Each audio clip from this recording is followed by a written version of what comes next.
Okay, I'll call this meeting to order. This is a legally constituted meeting of the Town of Chili Planning Board. Legal notice of this meeting has been posted in the Gates Chili News and on the bulletin board in the front vestibule of the Town Hall. If you could, please silence, turn off all your phones and pagers, and please stand for the Pledge of Allegiance. Pledge allegiance to the flag of the United States of America and to the republic for which it stands, one nation, under God, indivisible, with liberty and justice for all. In the event of an emergency, please use the exit at the front and the rear of the room. We will proceed with the agenda in its order. When called, please proceed to the podium, state your name, and if you're representing an applicant, indicate the applicant's name. Review the details of the application. Planning board members and side table participants will address questions and concerns to the applicant or their representative. For the public hearing portion of the meeting, anyone wishing to comment on the application will be heard. If you wish to speak, please wait to be recognized by the chairperson. Stand and state your name and address for the record. Please speak so all can hear your comments and address all comments and questions to the chairperson. I will now introduce the board members and the side table participants. To my far left is Joe Defendis, Matt Emmons, Al Hellaby, I'm Mike Nyan, Glenn Hyde. Dave Cross has been excused, and in his place is our alternate Keith Bozak and Mike Leone. At our side table, our town engineer Michael Hanscom, our building department manager Paul Wanzenried, our planning board counsel Matthew Piston, and our planning board alternate Hans Lindenhovius.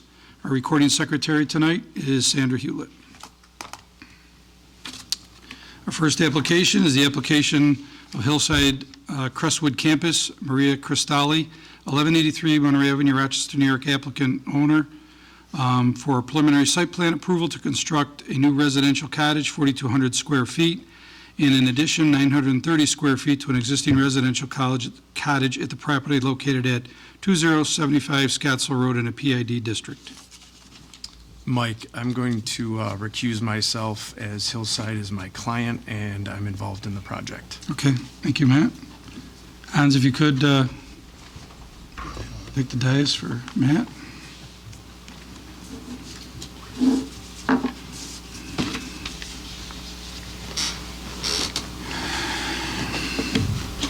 Hi, go ahead. Good evening, members of the Planning Board.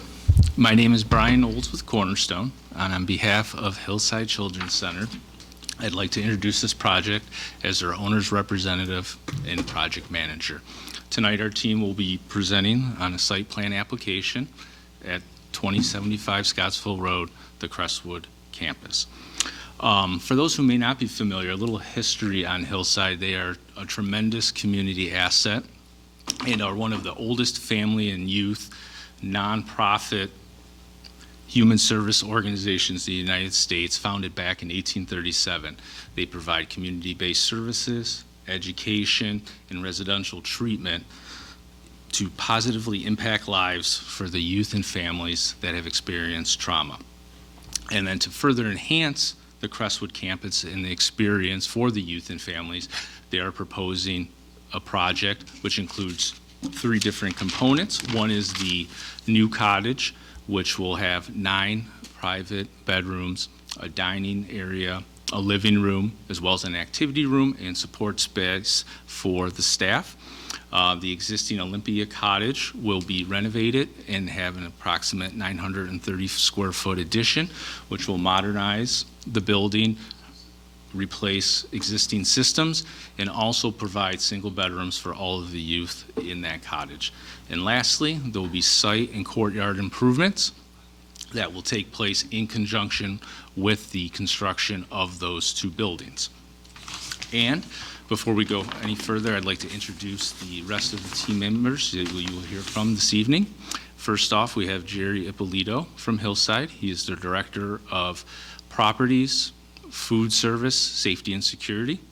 From SWBR, we have Jim Vicasi, who is the project architect, and would be happy to answer any questions surrounding the buildings and the architecture around them. And we also have Ben Wolfling from SWBR, who is the site and civil engineer, and he will be leading the site plan presentation. And with that, I'll turn it over to Ben. Good evening, everyone. Ben Wolfling, SWBR, Site Civil Engineer with SWBR. I'll just give a quick overview. Do I have to stand up here, or can I approach the? You could do either, whatever you're more comfortable with. I can do that. First, I would like to note that on the existing campus, there are several key pieces of infrastructure. This project location is towards the center of campus. It's 45-ish acres of land that comprises 2 schools, a couple of outbuildings, garage, main administrative facility, and 4 residential cottages. These cottages house the children that are there for the treatment services, as described earlier by Brian. There are 3 here: Riverside, Valhalla, and Olympia. Farther to the north here is Sleepy Hollow. The scope of the project lies between Olympia and Valhalla cottages. It will involve some demolition and earthwork in this area between the cottages, some utility improvements, access improvements, etc.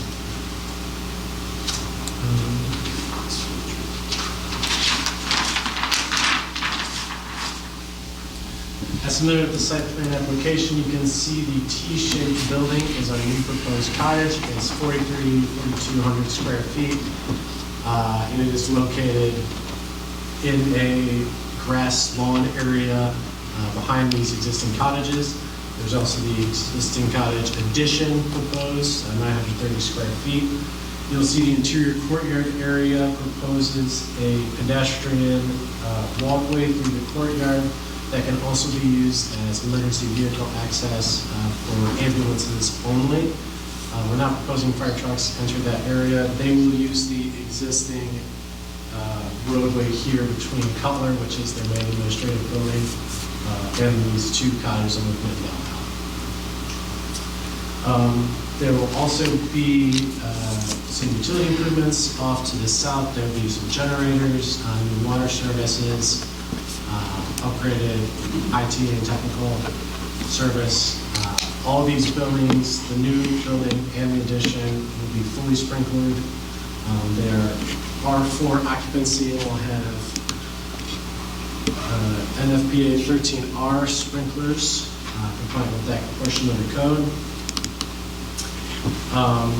There will be in this back area, the stormwater will predominantly be handled by swales around the outside here to catch basin facilities that will proceed to send that to the existing stormwater management system on campus. We're not over an acre, so we don't need to split. This area is already handled by their existing system, which is farther over here to the west side. There was noted in the town and the Monroe County comments that there will be floodplains and wetlands on site. There are FEMA floodplains, but they are on the west side of the site, more than 500 feet away from the proposed facilities. The wetlands were ticked because of the FEMA floodplain being on site, because that activates the level of wetland that they needed to hit there. And that is along the Genesee Creek Lake, which is on the west and north sides of the site.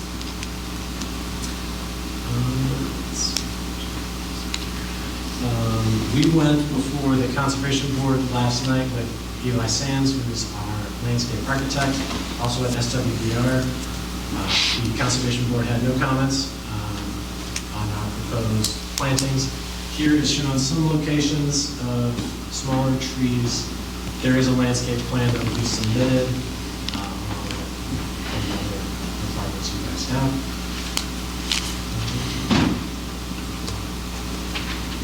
In reviewing some of the town engineer comments, most of these are technical in nature. We are still working out some of the interior courtyard features. On the plans that have noted that it used to be a fountain area, but this is still being worked out with the client as to what they want to see in that area that complies with the safety and sensory requirements for these children on site.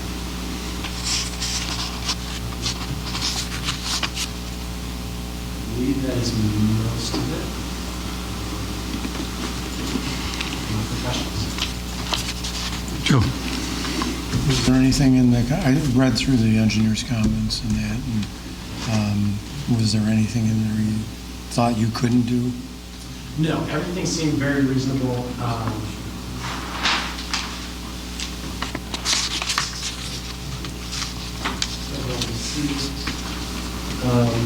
Fire safety is very important.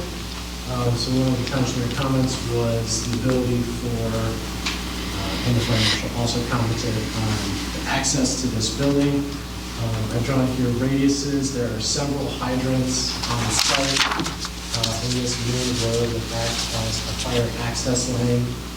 Here is the location of a fire truck that will be able to access here, hydrant here, and there will be whatever lane lengths is required by the fire marshal, we can comply with,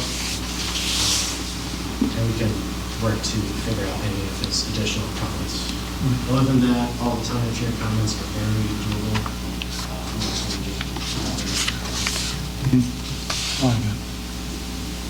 I'm good. I'm good.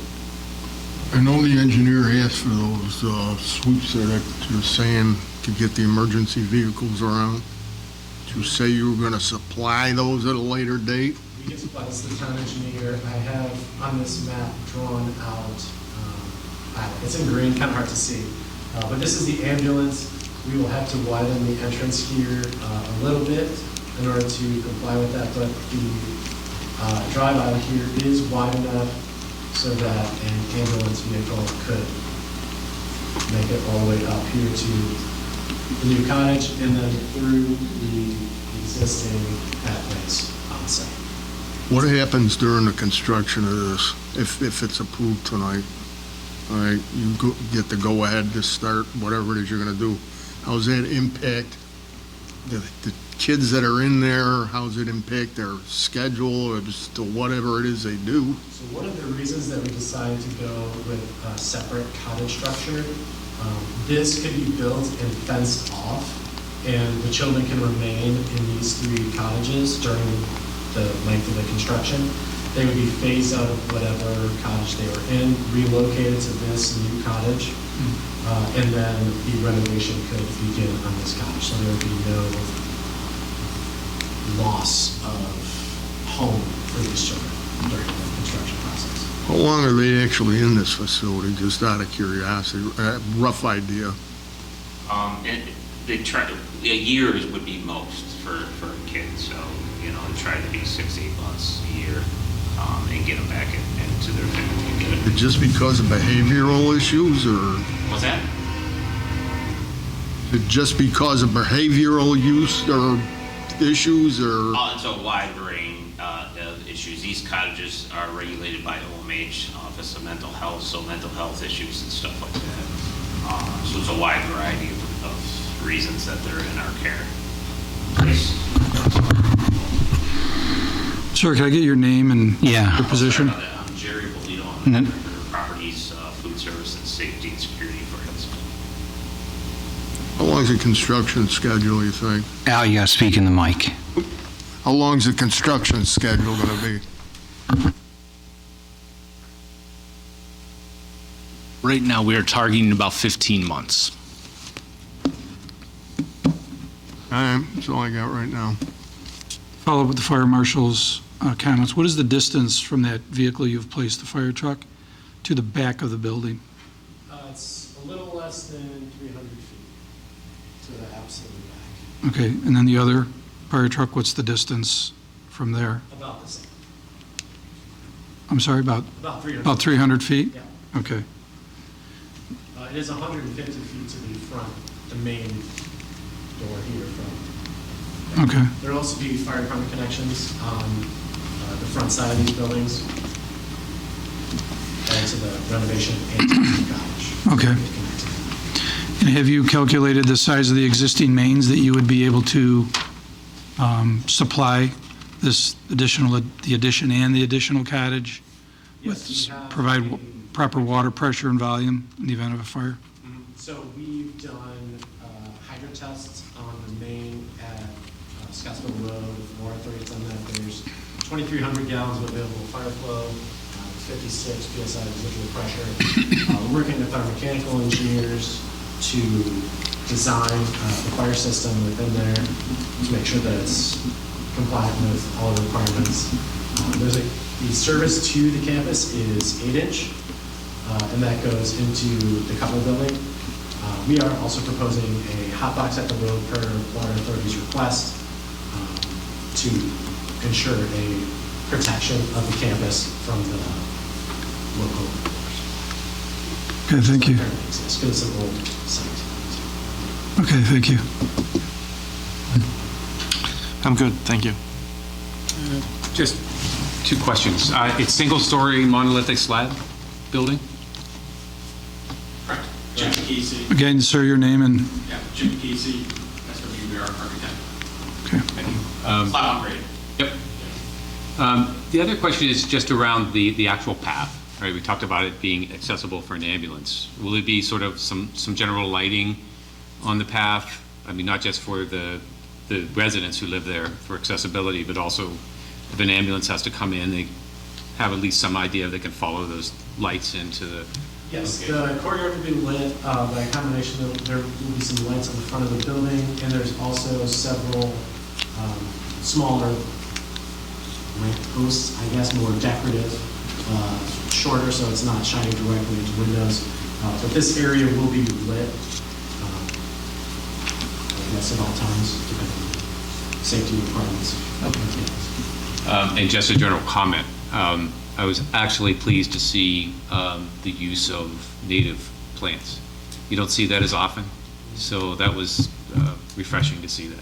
Our landscape department's very passionate about native plants. Yeah, that was, well, they have a better, in terms of a landscaping plan, they have a better chance of surviving. Yes. And they made special care to select plants that are safe for the children as well. Not a lot of berries or stuff that could be irritants. So that is still in progress, the final design of that, but we're in a pretty good spot. Thank you. Those are the only questions I have. I have no questions. Any additional comments or questions from the side table? Okay. This time I'll open the public hearing. Seeing there is no public, I will make a motion to close the public hearing. Second. Yes. Close the public hearing and vote yes. Yes. Yes. Yes. I also vote yes. Any additional further discussion or comments on the application? Just a point of curiosity, how long have you guys been in existence down there? Hillside's celebrated 188 years just recently. Not at that location. I mean, the buildings were built in the 60s, so. Okay. Any other questions or comments? Having another comment really quick before we close. Sure. We did just receive the SHPO letter of no impacts to archaeological properties or anything like that as well.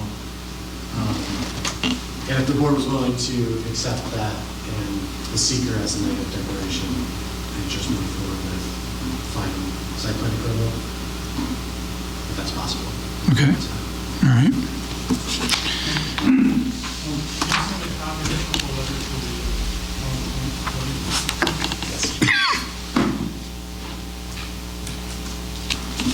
Is the statement of 500 foot for the wetlands good, Mike, for you? Or do they need any other documentation? There was a mention of wetlands, but they were like 500 feet away. Do you need anything more than that? Okay, good. Any other questions or comments? All right, seeing none, for seeker, I'll make a motion to declare the board lead agency as far as seeker, and based on evidence and information presented at this meeting, determine the application to be an unlisted action with no significant environmental impact. Do I have a second? Second. Yes. Yes. Yes. Yes.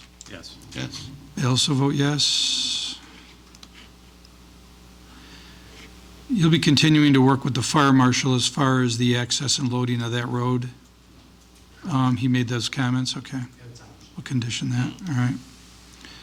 So then as far as conditions for the application, I have conditions of approval is the approval is subject to final approval of the town engineer and the commissioner of public works. The The town engineer and the Commissioner of Public Works must be given copies of any correspondence with other approving agencies. The applicant to comply with all pertinent Monroe County Development Review Committee comments. Applicant to comply with all required life safety conditions and permits from the town fire marshal. Any signage change shall comply with town code, including and obtaining sign permits.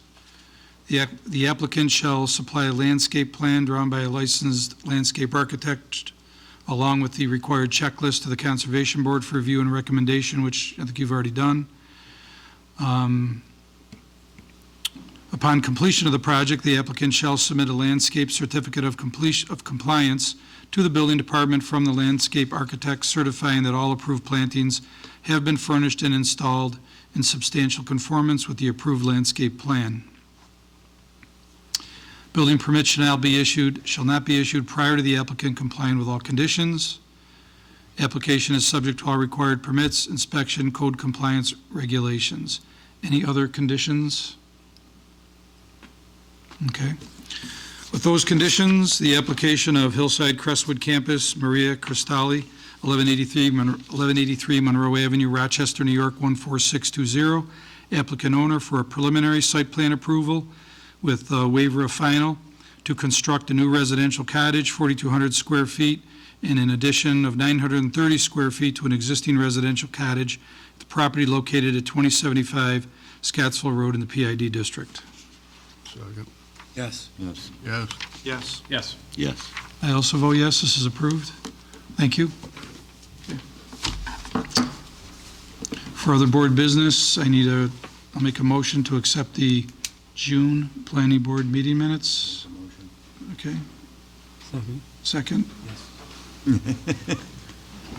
Hans, you vote yes? Yes. Yes. Yes. Yes. Yes. So I also vote yes, those meeting minutes are approved. Meeting is adjourned.